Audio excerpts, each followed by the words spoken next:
Welcome back to Murder Not Murdering with Erin. And Autumn. Hi, Autumn. Hey, I have had a crazy week. We tell me are, about it. we are in the process of moving, which always kind of sucks. So I'm just a bit exhausted over that. Moving But always sucks. it sucks so bad. And I'm not a person that's really good at not being settled. So that definitely has been driving Yes. me insane. You So have a lot of anxiety when it comes to something like that. yeah, I just need to be settled. I need my creature comforts around me and then I'll be fine. So it's been a little bit crazy. And this week, I celebrated our 10-year anniversary for our business. I own a roller skating rink in Seattle and we've done it for 10 years. I feel really excited and proud, You especially should. well, and especially getting through this year. I feel like this year has been the roughest year we've ever had, with COVID and everything. Yeah. So it's definitely, I feel really proud of us for making it through it. Yes, And you should. You guys have done amazing through this whole pandemic. and last night I DJ'd an event and it was so nice. It was a very small crowd. Everyone is required to stay masked and sanitized. We have contactless card readers and all the things in place. No COVID food, friendly. very COVID friendly. But it was so nice. I'm honestly, I teared up several times just looking at people having a good time, enjoying the music and skating it out. I feel like roller skating is it's a great way to feel good and you're exercising, so your endorphins are up. Plus, with music, it just brings it to another level. And I was so happy and so proud last You night. should be. You I guys got have choked worked up. so hard. What an Yeah, amazing accomplishment. 10 years. That's I know. incredible. A decade. I can't believe it. That is incredible. I am so proud of both you and Josh. Thanks. I mean, it's been quite the journey, as you well know. Yes, you guys have put so much blood, sweat, and tears. It all Mhm. pays off. You guys have such an amazing environment there. I just, I'm so happy that it's been so successful for so long, and I hope it continues. Me too. Because my life depends on it. No. I mean, Anyway, it's your livelihood. it is. But speaking of lives, um, let's jump into some murder. Yes. Let's get down to business. I'm going to go first tonight, and I'm going to be doing the story of Dorothea Puente. She was known Ooh. as the boarding house killer and also known as the grandma killer. And What? you will find out why.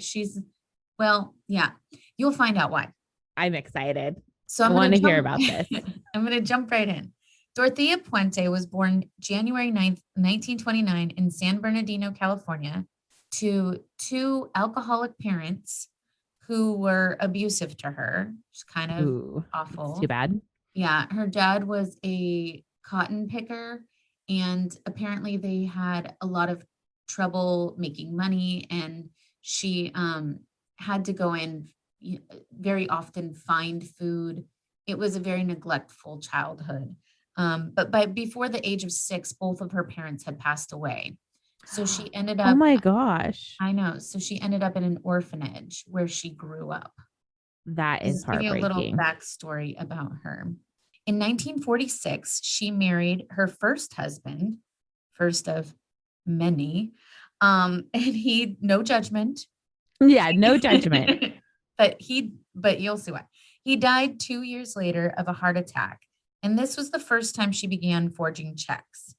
But she was caught and she was sentenced to a year in jail. Soon after her release, she got pregnant by a man she did not know well. And she had a baby girl who she had a baby girl who she gave up for adoption.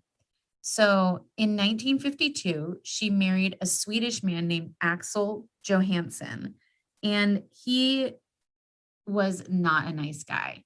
They had a 14-year, very abusive marriage. Wow, 14 years. That's a long time. I know. So in 1960, she was arrested in a brothel and sentenced to 90 days in the Sacramento County Jail. After being released, she was arrested again for vagrancy. She served another 90 days. Then Wait, sorry. What is vagrancy? it's homelessness. Like she was, Oh, okay. yeah. So then she served another 90 days. Then she continued kind of down a really bad path of committing illegal acts, and they started to ramp up in seriousness. However, it took a little bit of a break when she became a nurse's aide caring for the disabled and the elderly. Shortly after that, she began managing boarding houses. This is kind of how she gets into it. So she divorces Johansson in 1966 and married Roberto Puente. He was 19 years younger than her. Oh, And wow. yeah, Cougar. go Dorothea. And but Roberto was not faithful to Dorothea, and the marriage lasted only 2 years. Shortly before the end of the marriage, Dorothea started taking care of a boarding house on 2100 F Street in Sacramento. There, she provided care and comfort to homeless people and the destitute in the area. So Puente married again in 1976 to Pedro Montalvo, who was an abusive alcoholic. She Ooh. really knows how to pick these guys up. Yeah, sounds like it.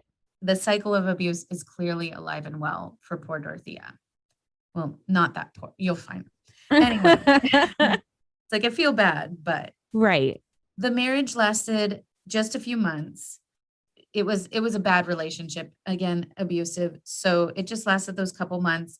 And then Dorothea started to spend time in local bars looking for older men who were receiving benefits. She would then forge their signatures and steal their money. She she Nice. she got caught and charged with 34 counts of treasury fraud. Wow. 34. Yeah, she was busy.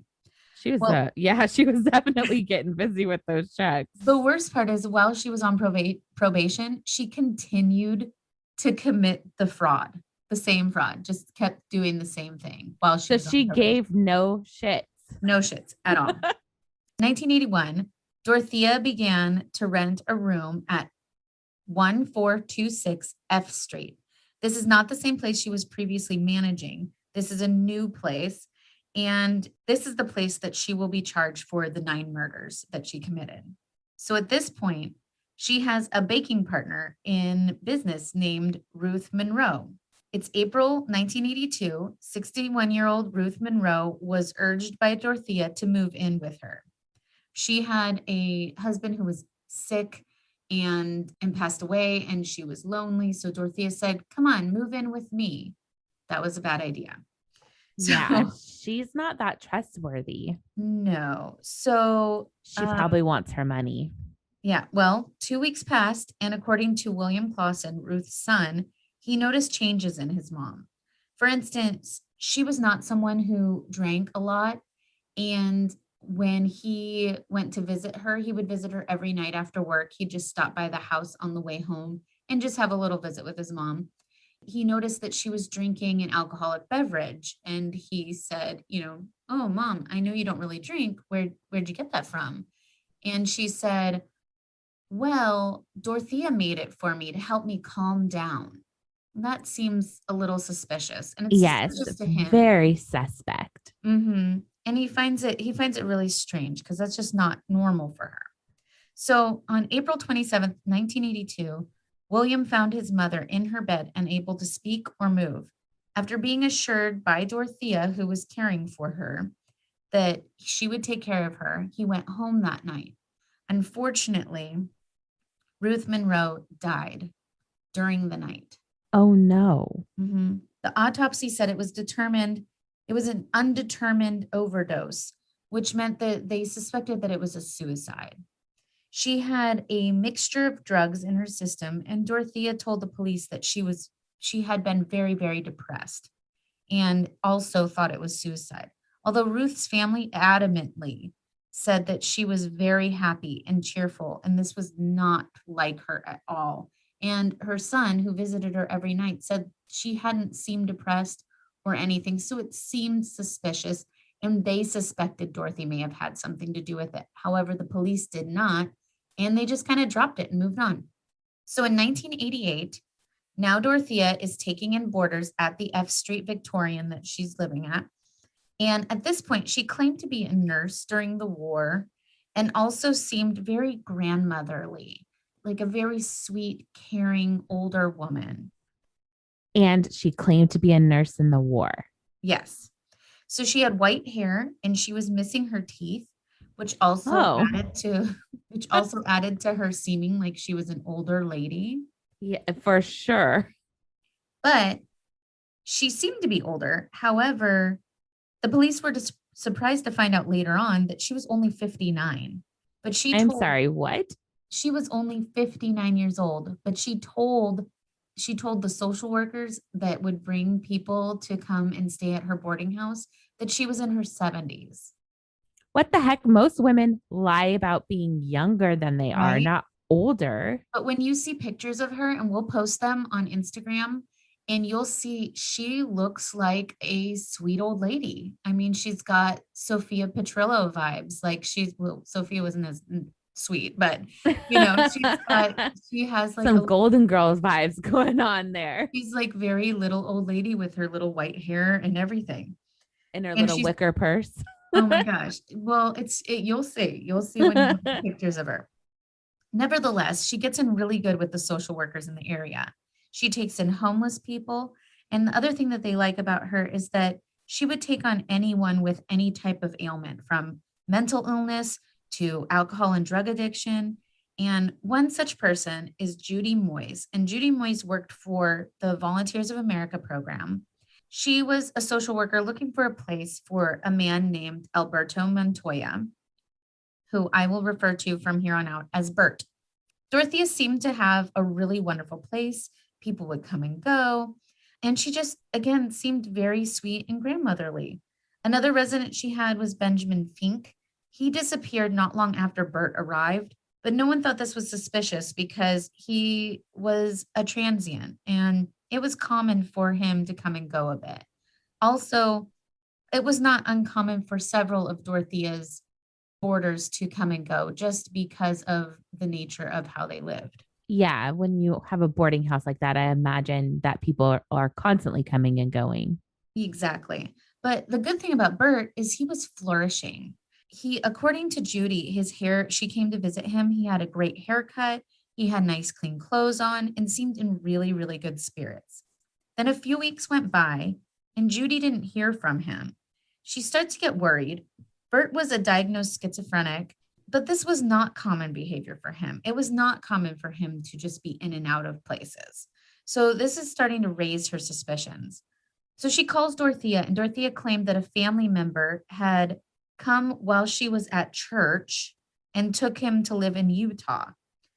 Judy was not buying it. How long was she at church for him to be I don't know. taken in that amount? That's just weird already. It's odd too to just Yes. like you swoop in and then he just disappears. Yeah, you go somewhere and you come back, he's gone, and you're like, oh well. And the thing is, it was very suspicious to Judy because she knew that this wasn't a lot of normal behavior for him. And he doesn't have a lot of family. So this just seems strange. Then Judy tells Dorothea she is going to call the police because this is not adding up and she feels really uncomfortable. She then gets a phone call from a man corroborating what Dorothea had said and also saying that he was the family member who took Bert to Utah. Okay, so this could be plausible then. Mm, he sounded really strange and he didn't know much about Bert. So Oh, Judy was like, no, highly suspect. hell no. So she calls the police and does a missing persons report because this is just not making sense at Yeah, all. to her, this is probably getting weirder and weirder. Mhm. So Judy did say when you go to interview Dorothea and you go there to her boarding house, interview John Sharp. He was of sound mind and she knew he would be truthful. The cops go to interview Dorothea and they said she was really courteous, super nice, polite, very grandmotherly. You're going to hear that a lot. But John Sharp confirms Dorothea's story, and the police think that everything seems kind of okay. Dorothea seems very believable. So, as the detective was leaving, John Sharp came out and handed him a note. The note said Dorothea made him lie, and if the cop could please meet him around the corner. Oh my God. Yeah. This now he's like, wait, what's going on here? Yeah. That So guy is clearly in trouble. I know. So they go to meet around the corner, and he said Dorothea told all the tenants to lie. He recollected hearing strange noises at night, possibly sounds of something being drugged down the hallway. Ooh. And there was an awful smell that came from the upstairs No. room all the time. There Yeah. were, Nope. it's getting worse. There was also suspicious holes dug in the backyard. Okay. Dorothea, Yeah. what the heck is happening at your place? Well, so John Sharp also tells them that he suspects that there may be bodies buried in the backyard. Ooh. So the detectives now are very interested in what the hell is going on. Yeah, for sure. They start looking into Dorothea, find out she's 59. So they're like, what? Yeah, they're like, this is not my grandma. They see her extremely checkered past and that she has a very long rap sheet. Again, like I said, she's 20 years younger than they originally thought, or what she told to social workers. Yeah, that's shocking, especially since her appearance seemed to match the age she told them. Exactly. The other thing is, she was actually on parole at the time. No, what? Yes. She was on parole because for check fraud and forgery, including drugging victims. On 4 occasions in 1982, Dorothea posed as a nurse, drugged the elderly, stole their jewelry, credit cards, and checks, and then she was caught again, this time with a ticket to Mexico in her purse when she was arrested. Okay. Yeah. They No. assumed that she had bought that with the money that she stole from Ruth Monroe, the woman who committed suicide. Suicide. Mm-hmm. She was sentenced to 5 years, but only served 3 for good behavior. Well, she's grandma, right? Mm-hmm. So in November 1988, the police questioned Dorothea, and again, she was calm and courteous. She was very believable and very nice. I mean, she offered to get them lemonade. I mean, she was just very calm. Like your perfect hostess. Exactly. So they asked her if they could search the house, and she obliged. So in her bedroom, they find 2 prescription bottles. One was overflowing with blue-capped pills, and the other was empty, but it said it belonged to a woman named Dorothy Miller. When asked about this, Dorothea said she was a relative that must have forgotten it on a visit. Mm-hmm. Unlikely story. So then next, she didn't flinch, and they said, we want to go and dig in your backyard. We have information that makes us think that someone may be buried back there. Did she say, no, no, no, no way? No, like I said, she just was very calm about it. And she was very calm about it. She even offered to give them an extra shovel. What? I know. It's like, wait, what? She's like, yeah, if you're going to dig up my yard for bodies, here's another shovel. I have a few extras in the shed. I was like, what? This woman. I know. So about 40 minutes later, they find material and small leather discs. They are digging down, and one of the detectives hits a tree root. He climbs in because he can't really remove it with the shovel. So he climbs down into the hole, and he pulls and pulls, and he finally pulls it out. And it turns out it's human bone. Nope. Yeah. They showed the bone to Dorothea, and she gasps. She becomes really nervous. She just says she doesn't know what to say. She's shocked. And it seems believable. Like over and over, people say she's very believable.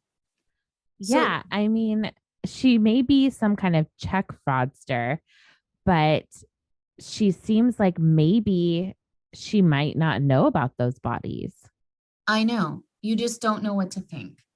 So the next thing they come across is they find a material that seems like blouse material. They now know a forensic team really needs to come out and CSI needs to come photograph the scene. So neighbors are starting to gather as they're seeing this canopy put up to preserve the crime scene. So there's starting to become all these people. The media shows up, body in the backyard, that's hot news. So the Yeah, for media sure. so media starts to show up. It's starting to become really crowded on F Street. And congested. And it wasn't really a very huge yard, but they did bring in a backhoe to start helping remove the layers of dirt. Dorothea asked if she was under arrest to the police. She said she was really nervous and stressed out with everything happening, and they said she wasn't under arrest at that time. So since she was being so cooperative, lending shovels, etc., they didn't consider her a flight risk. She said she wanted coffee around the corner with a family member. So Detective Cabrera walks her to the nearby hotel where she said she was meeting said family member. And he said she seemed like just a really matronly old lady. So I still detective, can't believe they just let her go like that. well, yeah, they did. And Detective Cabrera comes back and starts digging. He left her there, which just blows my mind. Yeah, like, okay, we're just going to keep digging up your yard, but we'll see you later. So at this point, he finds body number 2. He stops and runs to go and get her. He first talks to his sergeant and says, "I just found another body." And he's like, "Where is Dorothea?" And he's like, Yes, where the "Oh heck is this woman? shit." What kind of oh shit moment was that? I can't even imagine. So he Yeah. literally runs back to the hotel and Dorothea is gone. Not surprised, but No, that she's part gone. did not shock me. Now, when she asked to leave, he was only 2 feet away from discovering the other body. So the idea is that she purposely asked at that moment to leave because she knew the second body was going to be found. She was aware they were there.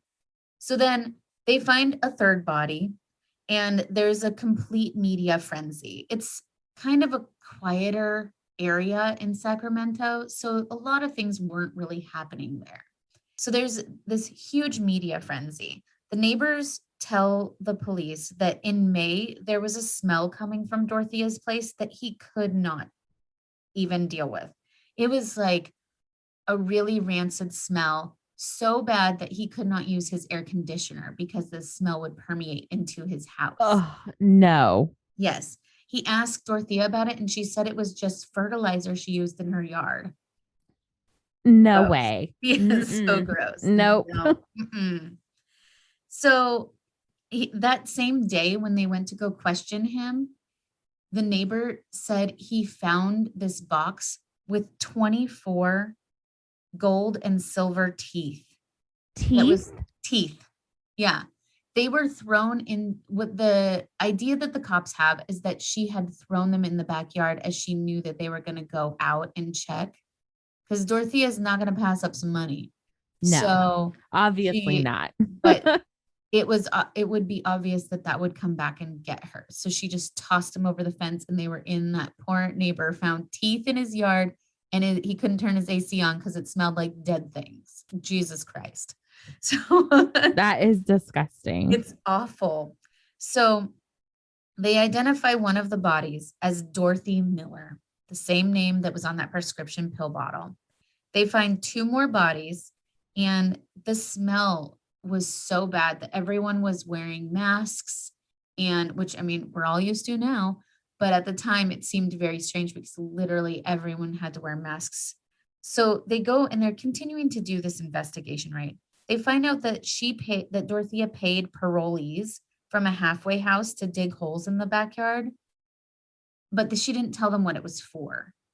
But they got paid in cash. They weren't asking questions. They were just digging holes, probably assuming it was for some sort of plants or whatever, right? Yeah, I mean, I'm sure they're not really asking that many questions because they've been given a chance at a job.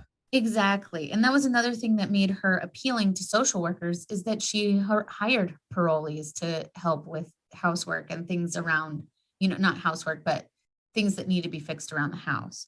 So one of these parolees was Don Anthony, who was found out to be the person that called Judy Moyes posing as that relative to Bert.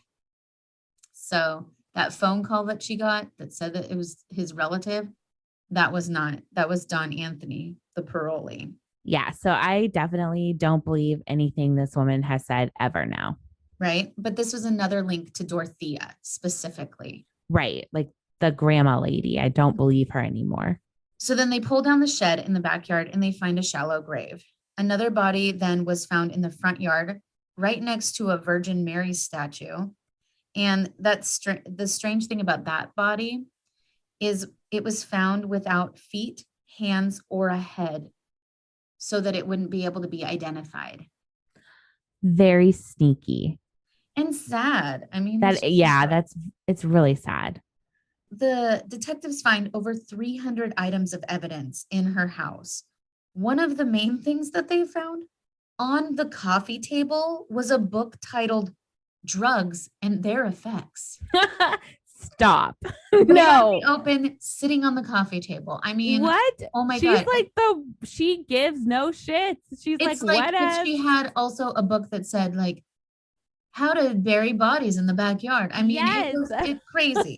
So crazy. They also found a driver's license with with Dorothea's picture on it, but a totally different name. So she was out there stealing identities, making things. She Yeah, was on a roll. she was not rehabilitated in any way. She was No. on parole for goodness sakes, and she's out here just breaking rules left and right. So what they find out is that she would keep victims in a certain room upstairs, sometimes for weeks at a time. Okay, that's And nasty. it's so gross. Well, that's why the smell was so strong. Oh no. And they went up to that upstairs room and they pulled back the carpet, and it was very, very pungent and clear that there had been body fluids and Oh. everything all across that room. No, no, no, no, no, no. Yeah. The detectives believe that everything was so blatant because Dorothea just really thought she'd never get caught. I mean, Clearly. the book, the digging of the holes, all of the people like disappearing. I mean, she did pick her victims well because Yeah. these were people that she knew didn't have family, didn't have anybody looking for them, but she did not expect Judy Moyes to be the one. Thank God she was like very diligent to even care enough about Bert to do that for him. The people that do social work are heroes in my book. Yeah. I mean, if she hadn't have caught on to this, who knows? Right? So now the body count has gone to 7 people at this point. My goodness. The neighbors start putting up signs in their windows calling it Nightmare on F Street. Okay, but F Street, that is like the perfect street to have. I kind of thought it was like super clever. It is very clever. So they start to begin the autopsies on the bodies. You remember those leather discs that I said that they found, that weird leather material? Yeah, was it like shoes or something? No. It turned out to actually be. I don't like when you do that. I know. It turned out to be skin that had separated. Oh my, no. Yeah, it was. Stop. No way. Most of the people were too decomposed for fingerprints, and all but one didn't have enough teeth to be able to be checked for dental records. That is so sad. Yeah, the police are they're pretty great in this moment. They go to the Social Security office to find a list of all who received benefits to that address in the last 3 to 4 years. It became obvious that Dorothea would receive benefits for them, and another tenant told them that she would help take care of their money for them. They did find several people that didn't live there for a few years, but benefits were still coming to that address. So yeah, she was helping all right. Yeah, helping herself. Yes, helping herself to some money. Exactly. Detective Cabrera gets a phone call. This is all over the news, it's everywhere. He gets a phone call from a family who says that their father, Everson Gilman, he's a 77-year-old, who was last heard of when he was going to California to marry a lady named Dorothea Puente. Oh, what a shocker. He hadn't been heard from since 1985, which is when he went missing. Now, between 1986 and 1988, Dorothea sent them letters and postcards saying she and Emerson were doing great and they were traveling and everything was fine. The family called when they saw Dorothea, that they saw the house on the news. So they contacted him. And also, that's when William Clausen, Ruth Monroe's son, also contacted the police and said, hey, these are connected to Dorothea. We don't know what's up. The other family were like, Emerson's been missing. They believed he was alive because they were getting those letters, you know, From but Dorothea. from Dorothea. But then William Clausen called because he's like, he didn't believe his mom died of an overdose due to suicide. Yeah, because that So just didn't sound like her to him. it didn't. So all of these things are starting to look even more suspicious, right? Mm-hmm. Now, back to 1988, Dorothea was still on the run, right? After she fled the scene, basically. Yeah, where And, she said she was getting some coffee with some friends. right, so sweet little old lady. Oh, I just So, want some coffee. I just want some coffee. So, lots of tips start coming in, but they're all dead ends. People that are like, oh, I think I saw her. They're not seeing her. So, November 16th, the police get a call from a news outlet that a retired handyman had claimed to spent the afternoon in a bar with Dorothea. She talked about how he was getting social security benefits and about how they might want to move in together, What? After spending an afternoon together? right? Dorothea's like, I know how to do this. I got this. I need money. Yeah, So she's in this. so the guy becomes a bit suspicious of her. He tells them that she's staying at the Royal Viking Motel. So they go there. They knock on the room door that she was suspected to be in. So this older lady answers the door. And at first she says her name is Donna Giantson. What? Yeah. They ask her for ID and she immediately confesses and says she's Dorothea Puente. Of course it's her. You know, she was very open about cashing the victim's checks. She apologized and said she felt bad for taking the checks, but she didn't kill anyone. Of course not. Those No. bodies in her backyard were just a coincidence. Yeah, exactly. So there was enough evidence at this point to charge her with Bert's murder. In the meantime, the coroners try to identify the other seven bodies. They identify one as Benjamin Fink, from tattoos on his body. And two other bodies, they got fingerprints from military records to confirm Dorothea Miller. And then they did identify Bert Montoya. So he Oh, was definitely yes, murdered. that's sad.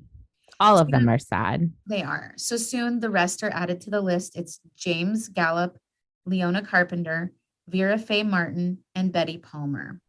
The cause of death on all of them could not be confirmed, but a connection was made that their bodies were all dressed in the same manner with quilts and blankets wrapped with duct tape and plastic sheets. So they for sure know that they're connected, but they can't prove the way that they were murdered because of the amount of decomposition that had been going on. Oh, that's too bad. So Detective Cabrera puts out a bulletin asking if any other agencies had similar bodies found in the same particular manner. Shortly after, homicide detectives reach out and they say that in 1986, they found a body, and that body was identified as 77-year-old Emerson Gilmeth. So No, I know, her pen pal that moved to California to marry her. It's so sad. that is so sad. So on June 19th, 1990, Dorothea goes to trial for 9 counts of murder, including Ruth Monroe and Emerson Gilmeth, because they found the 7 bodies at the house. So February 9th, 1993, almost 5 years after the first human bone was found in her backyard, the murder trial begins. There were Wow, that delays, took a long time. right? There were delays that plagued the case for years, including a change of venue to Monterey due to the amount of media frenzy that was in Sacramento. The prosecution had over 150 witnesses and 3,000 exhibits. No one testifies to seeing Dorothea actually kill anyone. And in all the deaths, there's not a clear cause outside of Ruth's. And so they can't determine the cause of death. Now, this becomes a problem with this court case because they're arguing that even though they can't determine the cause of death, it doesn't mean that they can't rule it out as a homicide. The way the bodies were found were so similar that the defense was trying to say that she doesn't deny that she stole from the victims or that she buried them in the yard, but said that they had died of natural causes. Obviously, she did some shady shit, but basically they were trying to say that it wasn't murder. Right. That she just wanted to keep getting their benefits and just didn't want anyone to know that they died of natural causes. Exactly. Got it. But the drug Dalmane was found, it's a sedative, was found in all of the bodies. Despite that, the defense still argued that it was not the cause of death. The people did have underlying conditions, because they were there because they needed help, right? For Right. taking care of Yeah. themselves. Well, these were So supposed to be places for them to get back on their feet. exactly. So it was one of those things where it became how do you prove it was murder without a cause of death? So on August 26, 1993, after 43 days of the longest trial deliberation in California history, the jury announces a verdict. They convicted her on 3 of the 9 counts of murder, 4 of which were 11-1, meaning 11 thought she was guilty and 1 thought she was innocent. Those were all the victims from her yard. Because of that one person, she didn't get convicted of the murder for those ones. 2 cases were evenly split, and she was charged with first-degree murder of Benjamin Fink, and Dorothy Miller, and second-degree murder of Leona Carpenter. The judge declares a mistrial on the other 6 counts, including Ruth and Bert, which fucking sucks because Yeah. there's no closure for those family members. They didn't get No. any justice. And that's shitty. Yeah, that's super shitty. But on October 19th, 1993, she was sentenced to life in prison without parole and 2 life terms without parole and an additional 25 to life on all 3 counts. Wow. Just a quick note, there were 6 other cases linked to Dorothea that never got enough evidence, but she was suspected of murdering all of them. I didn't include those in this because it would have been a 2-hour-long show.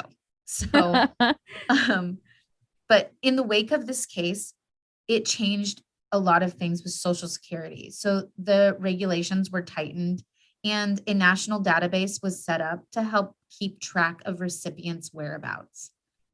Because there were people that hadn't lived there for years, but the checks were still coming to her residence. That needed to happen. That needed to happen. Because those people were victims because somebody really needed their money.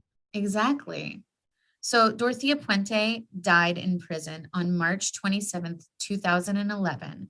She was a mass murderer who didn't really fit the bill for being such a grandmotherly type. Yeah. And it's kind of crazy to think about, but when you see the pictures of her, she looks like just a sweet little old lady. You would never have suspected all the things that she ended up doing. Or her actual age. Or her actual age. I did get my information from Crime Stories, the documentary, and Murderpedia, also crimemuseum.org. So Oh, that was so good. thank you. I found it really fascinating. And because it's someone you you wouldn't necessarily have suspected, made it really interesting to me. Yeah, she definitely, well, also, she kind of just didn't give a shit. She just did what she wanted. And even when she got arrested and was on parole, she continued to commit all of these Well, the crimes. weird thing is too, she just kept getting caught. Like every time she did committed fraud, she got caught over and over again, but she still kept doing it. Yeah, she didn't care. She's like, okay, gonna keep doing it. Not a heavy enough sentence for me to stop. It's just crazy to me. So up next, we will be back with Autumn. We are going to take a quick break to hear from our sponsors. Stay tuned. We'll be right back. Welcome back. I'm going to be doing the Carnation murders. Now, is this Carnation, Washington?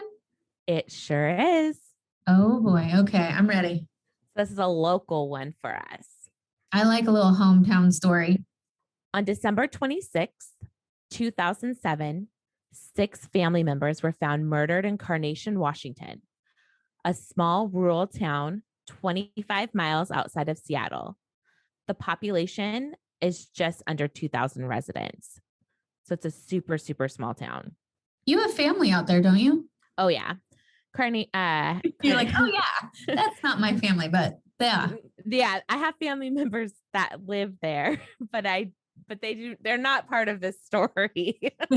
Just to confirm. But I've spent a lot of time in Carnation. Yeah, I think we've gone there once together. Yes, It is really small. Very small. I mean, the main drag is a grocery store, a gas station, a restaurant, one traffic light. Yes, a restaurant and a post office. I'm sure it's much bigger now. I haven't been there in quite some time, Yeah. but it's still really small. It's 2,000 residents, very, very, very small. Yeah.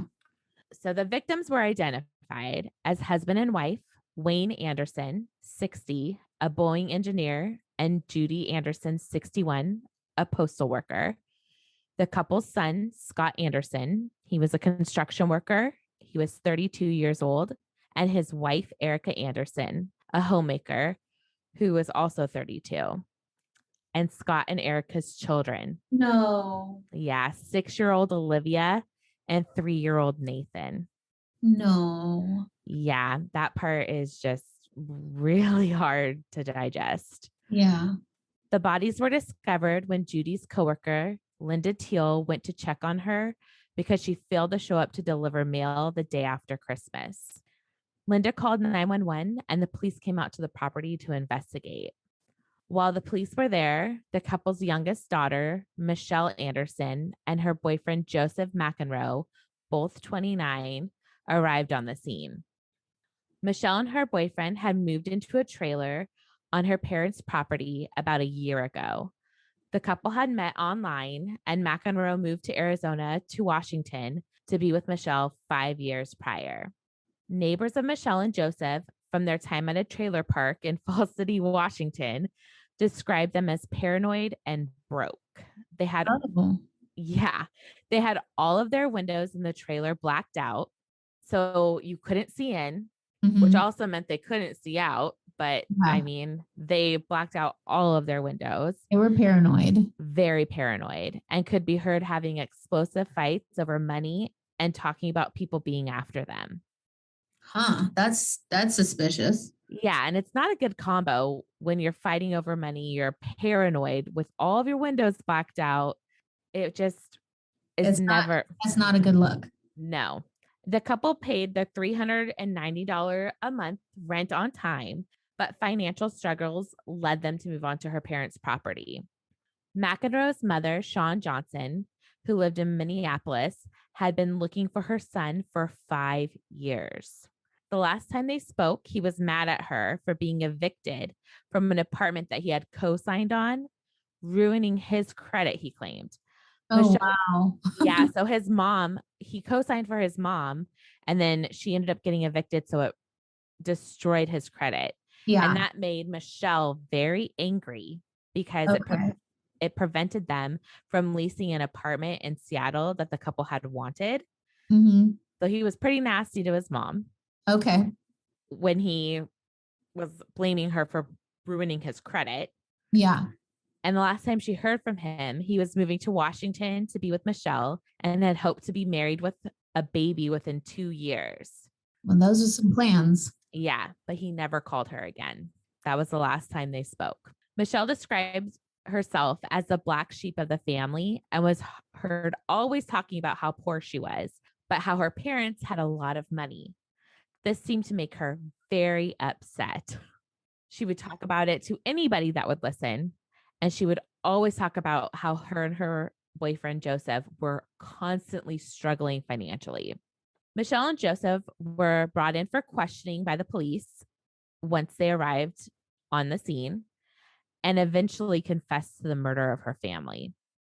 Wow. Yeah, it didn't take much time. This was the same day. Oh my God. Wow.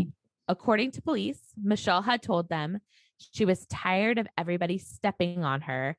And if her family did not start showing her respect by Christmas Eve, she would kill them all. Jesus Christ. Yes. I mean, she meant business. It sounds like. Wow. Yes. Michelle and Joseph had been returning to the scene of the crime to report the homicide and to flee to Canada. They were not aware that the police were already at the scene until they arrived. So they had gone back to report the bodies, even though they already knew that Of course they knew. Yeah, Yes. they did it. A 911 call had come in the evening of Christmas Eve from the Andersons' home. The call lasted 10 seconds, and to dispatchers, it sounded like a loud family gathering.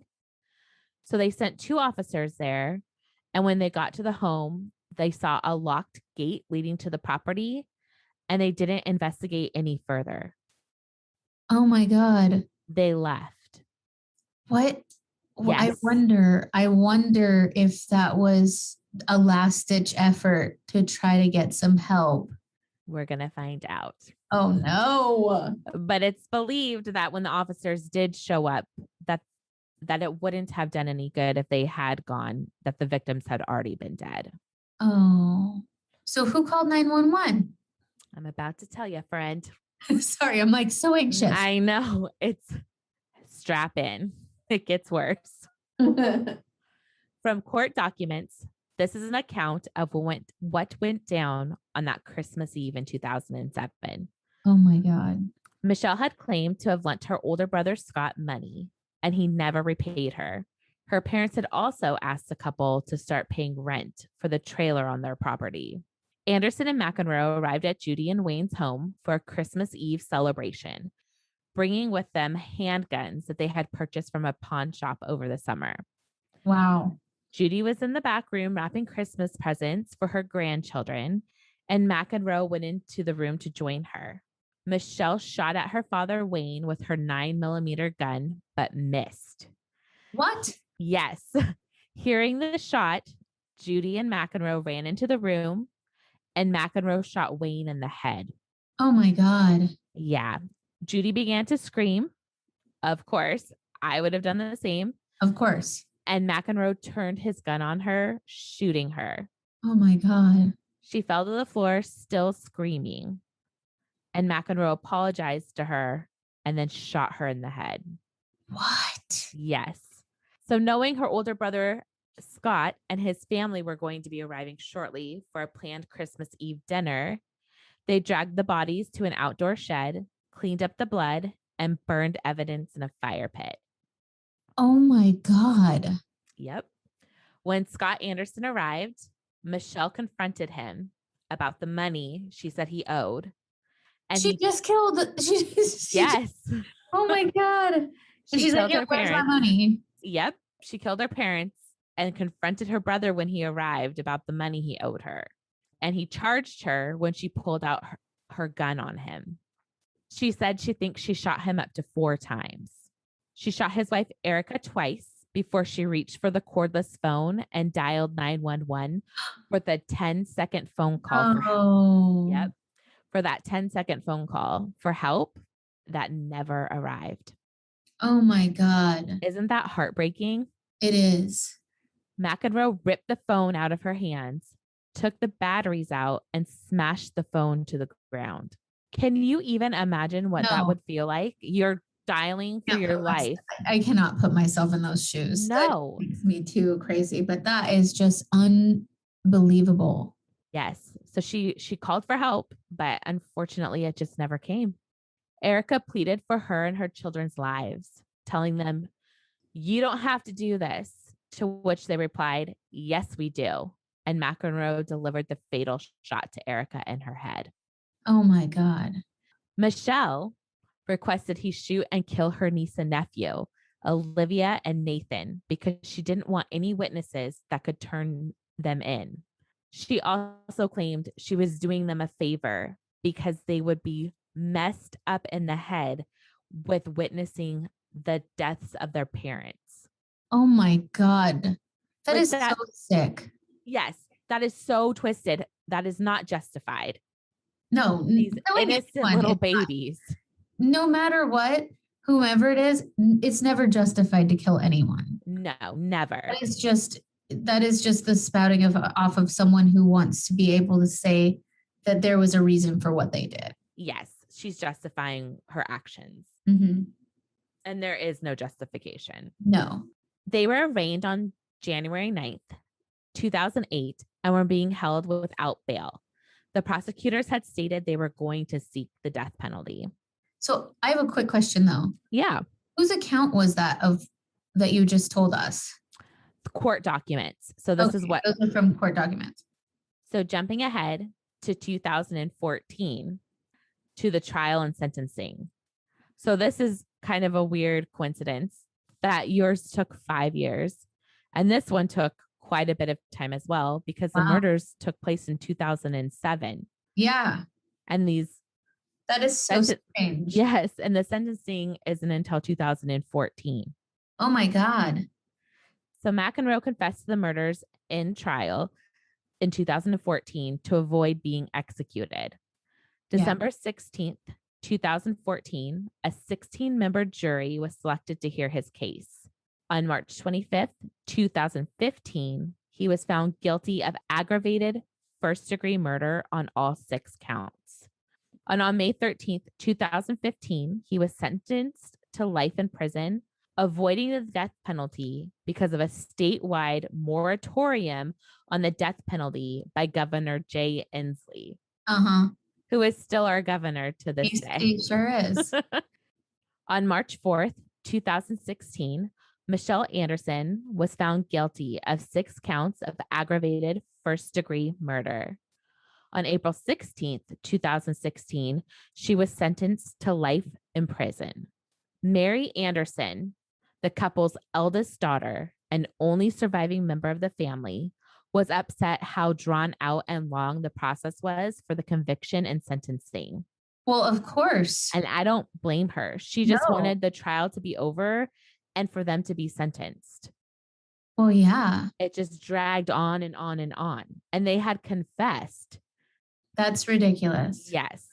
Because of an entitled, jealous woman and her boyfriend, 3 generations of a family were murdered in cold blood, and their futures were taken away. Yeah. To date, Joseph McEnroe is serving out his sentence at the Washington State Penitentiary, and Michelle Anderson is at the Washington Correction Center for Women. And both of them are not eligible for parole, correct? Correct. They're in life in prison forever. Good. And I got all my down. Yes. And I got all my information from the Seattle Times, Murderpedia, and Wikipedia. It was a little bit difficult. I couldn't find any podcasts or any like TV shows about them because it's so local. But I felt that this story was so crazy that I needed to tell it. 6 family members were murdered on Christmas Eve. That's just awful. It's heartbreaking. I can't even imagine. And their surviving daughter, she happened to be at another relative's house for Christmas that year. That's just awful. I feel like you would have a lot of survivor guilt. Yeah, I would I would imagine it would be really hard. And The amount of grief. Christmas would never be the same. No, but the amount of grief to lose that many people in one fell swoop is just heartbreaking. And not only that, they were murdered by your sister, who you also lost in a sense, because you're not going to want to be close to that Of person course not. ever again. No.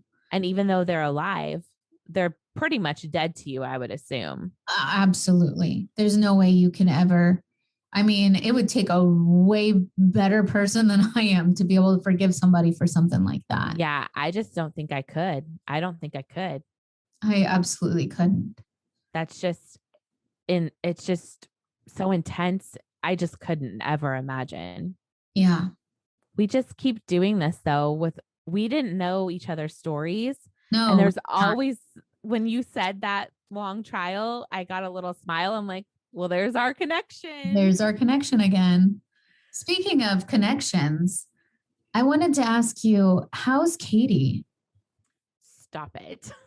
Can you explain to our listeners, who is Katie? Katie is from Paranormal Activity, the movies. She is not real, despite what you and Dustin tell me. She is not real. Well, not real.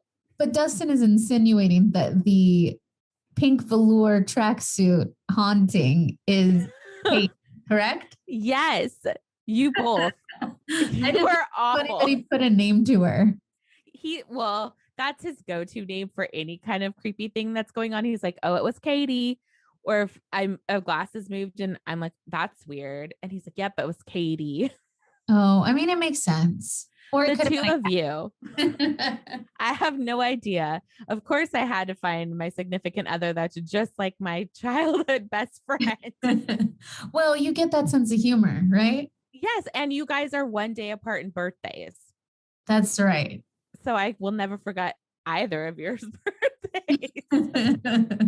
Well, that's a good thing. Yeah. I mean, I could never forget yours, but I hate to admit that I would always be like, his birthday is one day before Erin's. So I know Erin's birthday. It's this day. Yes. It's my fail safe. That is so funny. I'm just having so much fun with this podcast, and I'm just so thankful for all the listeners, especially now that we're on Apple Podcasts. I feel that so many people are listening and rating, and we're so thankful. Definitely seen our listenership go up, and we really appreciate it. If you can, it'd be awesome if you can subscribe to our podcast on Apple Podcasts. And please leave us a rating. That's a really good way for us to get some feedback from you guys. You can also reach out to us on Murder Not Murdering Instagram. You can DM us. You can email us at info@murdernotmurdering.com. Lots of ways to get a hold of us. And then we do also update our website as well, which is www.murdernotmurdering.com. Did I say that enough times? Yes. It's always murder, not murdering. Yeah, exactly. Kind of there. Yes, we are not murderers. We promise. Plus, I don't like to clean up or deal with gross things. So that counts me out immediately. Same though. We wouldn't be fit for murdering. No, I have to say as a parent, I'm definitely more well-equipped to deal with bodily things. I leave all of that to Dustin, so I could never, ever murder him. Yeah, no. Who would scoop my cat litter if I killed him? I mean... Or pick up when the cats have hairballs.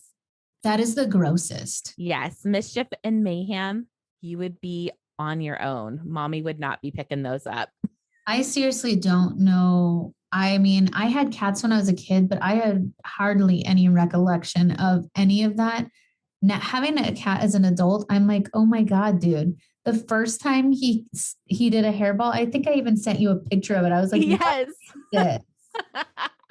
I can't. Yes, but so that's a Dustin job, not an Autumn job. I was most freaked out, I think, when he was in the window and he was doing that weird chirping thing where he's like, I was like, oh my God, my cat's broken. Something happened to him. I caught it on video and sent it to my sister. Crazy concerned that there was something very, very wrong with my cat. Nope, totally normal. I was like, he was watching the birds and then he was having a seizure. Yeah, No. no, seen him do it like 1,000 times now, but I was not ready. I was a dog trainer for the last 20 years. I am very, very well equipped with dogs. Oh my God. I have no idea what I'm doing with a cat. But But of course, your daughter had to be a crazy cat lady. well, I mean, after my husband fished him out of a dumpster, he just became ours, and now we have a cat, and he's actually very sweet, and he's a pretty cool little fella. Yes. But he is definitely a bit of a, I mean, he is like the quintessential cat hole. Yes, he is. Yeah. My Great Dane will not walk past him. He will stand in doorways specifically blocking him and just sit there or lay down. Oh, He Aggie. won't, he knows he won't walk by. Agador's just standing there like, no, no, I just want to go to the kitchen for a drink of water. And he will not Oh. move and stare at him. It's just like, oh my God. I mean, that's kind of like Mischief. She's the Dark Lord, is what we call her. She means business. She's very sassy. Yeah. Yeah. Well, this has been a fun episode. Glad we got to have a little animal talk at the end. That's always nice. Maybe Yes, we'll, if you know us, you know we like to talk about our animals. maybe we'll post some pictures of the pets this week. You guys can get to know them a little bit because you're going to hear about them for sure. Oh, always. We're crazy pet people. Yeah. Well, this was fun. And hopefully I will be more moved next week. And I promise to be peppier because tonight I was just like, I am just so exhausted. I apologize for that, but I'm doing my best right now. I think everybody can relate. And also my business just opened up more this week. So we've just been really busy. And It's I'm a ready. lot. It's been a lot. But we'll see you next Saturday with a brand new episode. There'll be some really interesting ones coming up. Thank you so much. Bye. Bye.